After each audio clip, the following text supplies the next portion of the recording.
अहाँ सब सुन रहल छी मैथिली एक्सप्रेस की शानदार प्रस्तुति।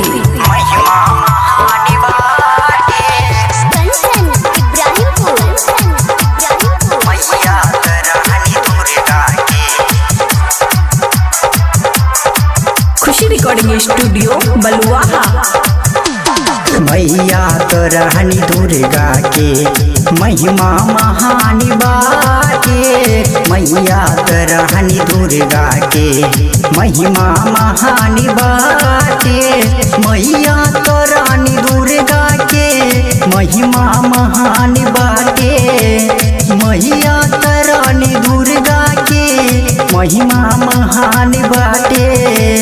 सिर पर करत सवारी माँ, सिर पर करत सवारी माँ, सिर पर करत सवारी माँ, जानत जहान बात। मैया तो दुर्गा रानी के महिमा महानी बाटे। मैया तो दुर्गा रानी के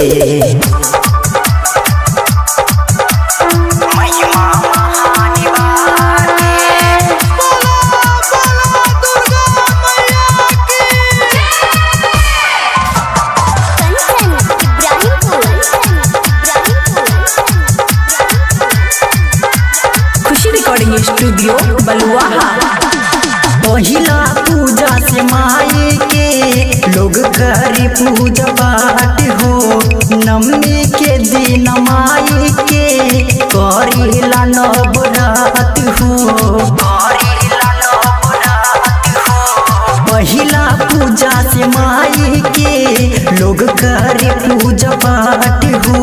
नवमी के दिन माई के करेला नवरात हो। उनके शरण में भगतन सब, उनकर शरण में भगतन सब, उनके शरण में भगतन सब सरवा झुकावताते।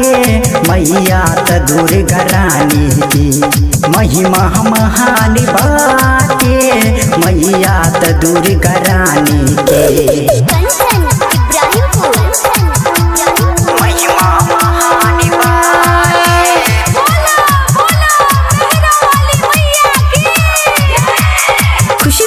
स्टूडियो बलुआहा। बाझन के माता रानी देवी लसोलतान हो। माई पर टिकल बा दुनिया, इनकर कृपा महान हो। बाझन के माता रानी देवी लसोलतान हो। माई पर टिकल बा दुनिया, इनकर कृपा महान हो। छोटू छेला गुन गावता, छोटू छेला गुन गावता। संजीत सरगम लिखता माई के शरण में जाके। मैया तो रानी दुर्गा के महिमा महानी बाटे। मैया तो रानी दुर्गा के महिमा महानी बाटे। सिर पर करत सवारी माँ, सिर पर करत सवारी माँ, सिर पर करत सवारी माँ, जानत जहान बात। मैया तो दुर्गा रानी के महिमा महानी बाटे। मैया तो दुर्गा रानी के। खुशी रिकॉर्डिंग स्टूडियो बलुआहा।